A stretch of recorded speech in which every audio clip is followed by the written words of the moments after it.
Bonjour et bienvenue au Brésil. Bienvenue à Rio de Janeiro.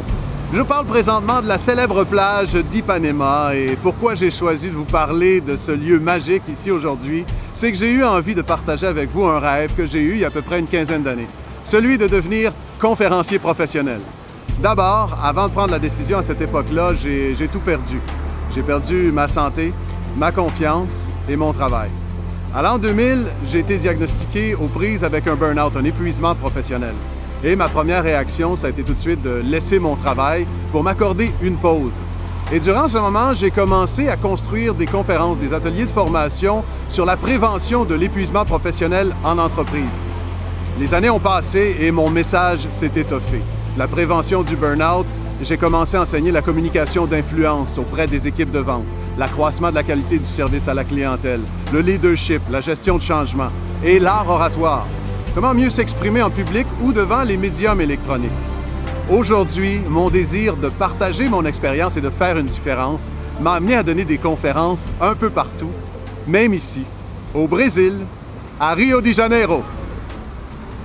Et ici, dans la ville de Dallas, au Texas.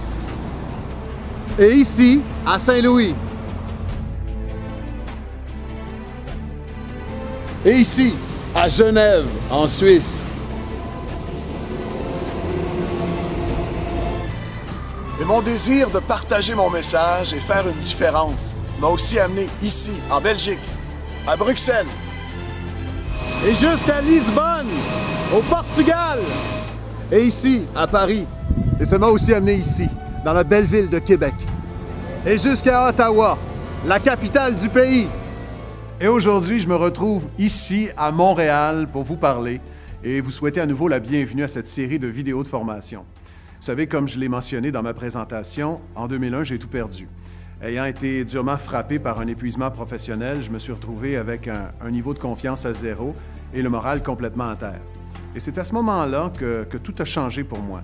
C'est en tentant de me retrouver que je me suis mis à faire des recherches sur ce qui pouvait avoir un impact et de l'influence sur notre réalité.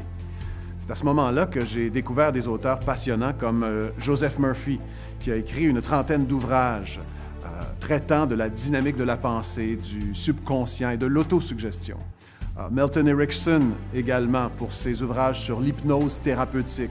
Des auteurs qui m'ont amené à m'intéresser encore plus intensément à la fantastique puissance du subconscient humain.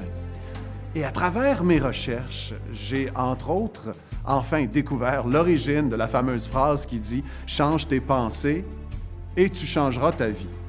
C'est une phrase populaire dans la culture du développement personnel qui, à l'époque, pour moi, ne voulait pas dire grand-chose.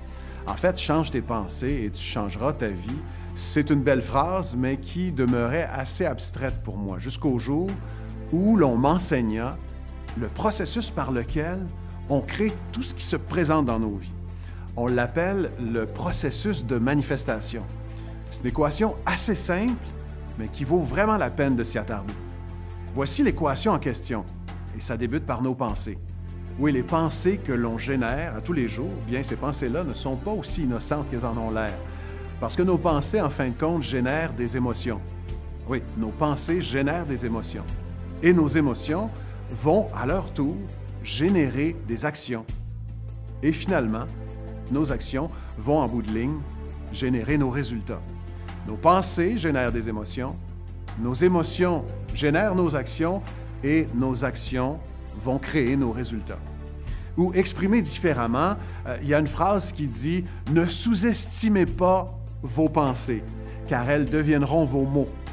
Ne sous-estimez pas la force de vos mots, car ils deviennent vos actions.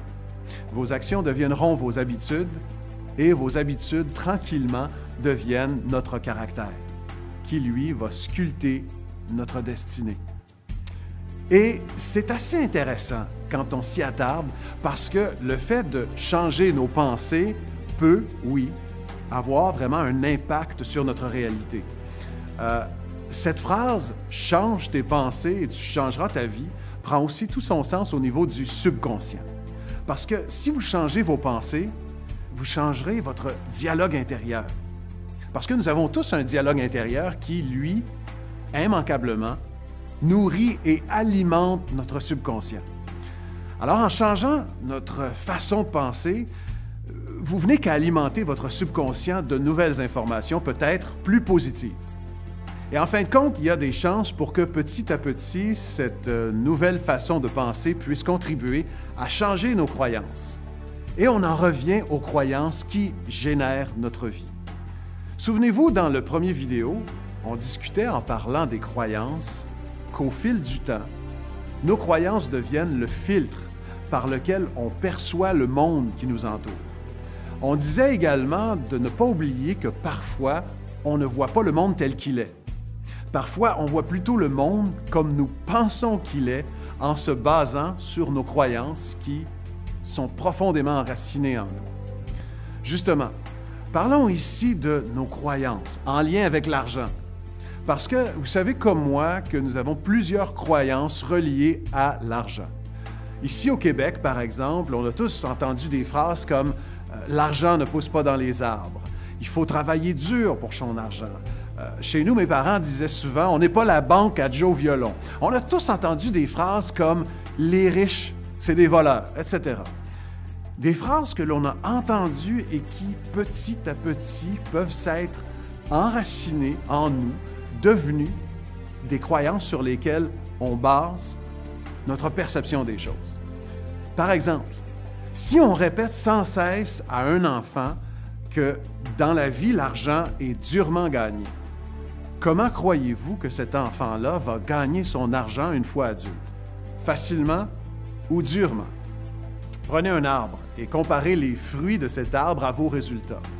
Alors, si on veut que notre récolte soit abondante, que le fruit de nos efforts soit satisfaisant, ça va aussi prendre des racines en santé.